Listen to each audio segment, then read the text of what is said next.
Here at Fellowship, we're a church of all stories and backgrounds, and I love these Sundays where we get to celebrate some of those stories. And this story is awesome because I've gotten to know Kristen on a deeper level. She's my mentor here, and she's been such a blessing to me in my life, and I'm really excited for her to share her testimony with you to be a blessing to you.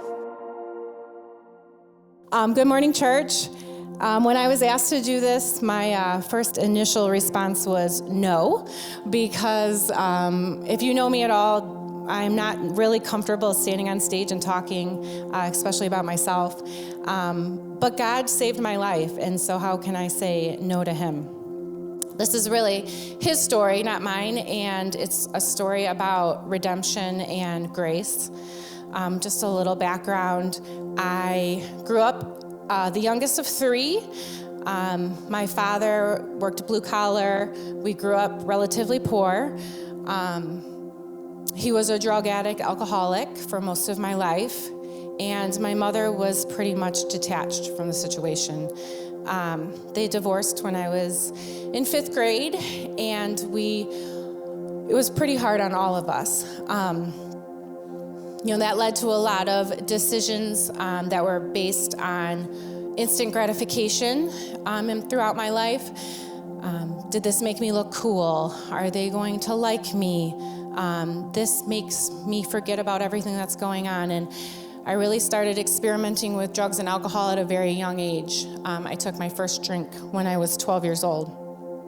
And the 2000s were pretty rough for me. I had graduated in college in 99 and went off to Eastern Michigan University. And that's really where things picked up rather fast. I got in trouble with the law a lot. I ended up dropping out of college and returning home. In 2005, I attempted suicide and was hospitalized for several days under suicide watch. And in 2007, I entered Henry Ford rehab facility for about 2 weeks. But that wasn't enough. I wasn't really willing to surrender my life over to God at that moment. And God had really always been a part of my life. Church, there was a basis in my family for that.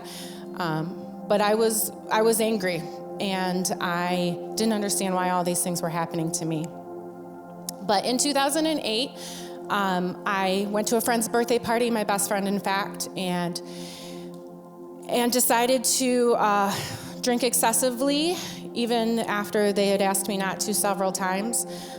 And the next morning, I woke up not really remembering what had happened again, and felt very lost and broken, but I knew everybody was upset with me once again. And I was laying on my couch, and we had no cable, but the TV was on, and it was actually Sunday morning church, which was not normal to be on in my house at the time. And there was a lot of static on the TV. And if you know me, I hate static. I hate static on the radio. I hate static on TV. I have to make sure it's all tuned correctly. I'm a little bit of a perfectionist. But I was just too broken to even get up to try to change it. So I was laying there, and I could somewhat hear what the preacher was saying, but I wasn't really listening, because I was in my head, and I was making a plan that I was going to go to CVS. I was going to write another bad check. I was going to buy as much medicine as I could, and I was going to take it all. And this time I would succeed.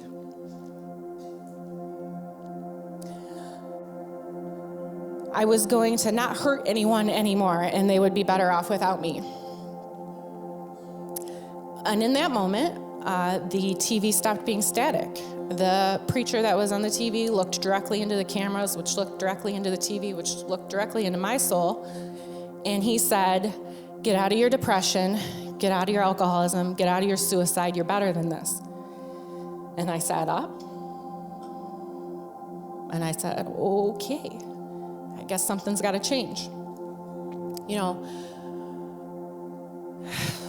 Sorry.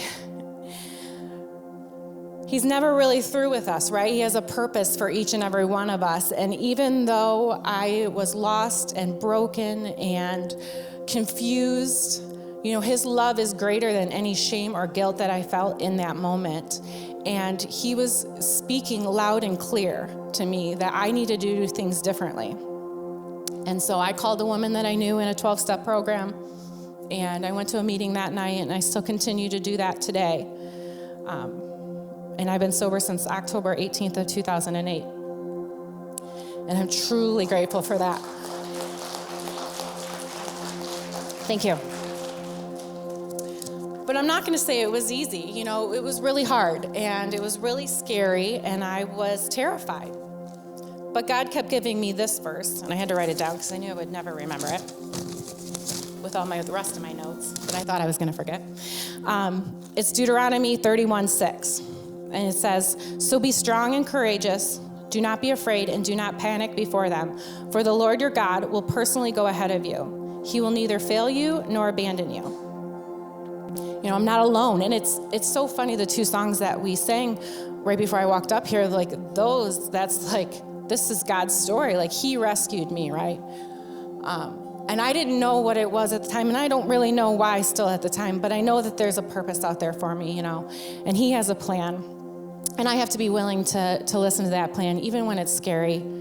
I have to, keep my heart open to it, my ears open to it, my hands unclenched, and really just lean into him, because I don't have to be afraid anymore, because he's fighting along this battle with me.